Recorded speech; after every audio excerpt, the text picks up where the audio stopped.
تعيش الجزائر هذه الأيام أجواء مناخية استثنائية في عز الخريف، مع شح الأمطار رغم انطلاق موسم الحرث والبذر في شمال وجنوب الوطن، وسط تخوفات الفلاحين من تداعيات ذلك على المنتجات الزراعية على المدى المتوسط وانعكاساتها. اليوم نقص الأمطار وشح الأمطار يعني بطبيعة الحال راح يأثر على انطلاق الموسم الزراعي. كثير حقيقة من الفلاحين المتخوفين من تأخر الأمطار. الحرث تم يعني منذ مدة، وممكن يعاودوا لعملية الحرث مرة أخرى، ممكن حتى الأرض تكون قاسية إلى غير ذلك، وبالتالي الفلاحين في الحقيقة متخوفين من نقص الأمطار. نسبة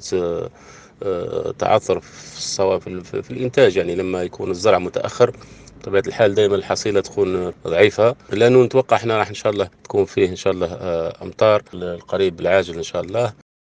الإجراءات التحفيزية في تعويض الفلاحين المتضررين من التقلبات الجوية، فضلا عن إصرار رئيس الجمهورية لدعمهم بالبذور مجانا كحلول سريعة لتفادي الأثر السلبي على المردود، ينقصها المرافقة من طرف المهنيين وقلة مبادرات التقرب من الفلاحين لتوعيتهم بحقوقهم حسب آراء المختصين.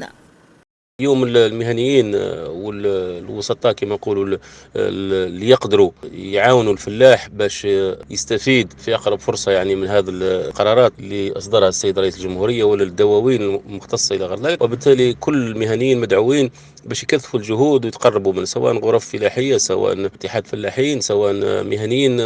يعني شعبة المجالس المهنية، يعني كلهم مدعوين أنهم باش يرافقوا الفلاحين، يمدون يد العون باش يتمكنوا من مباشرة العمل.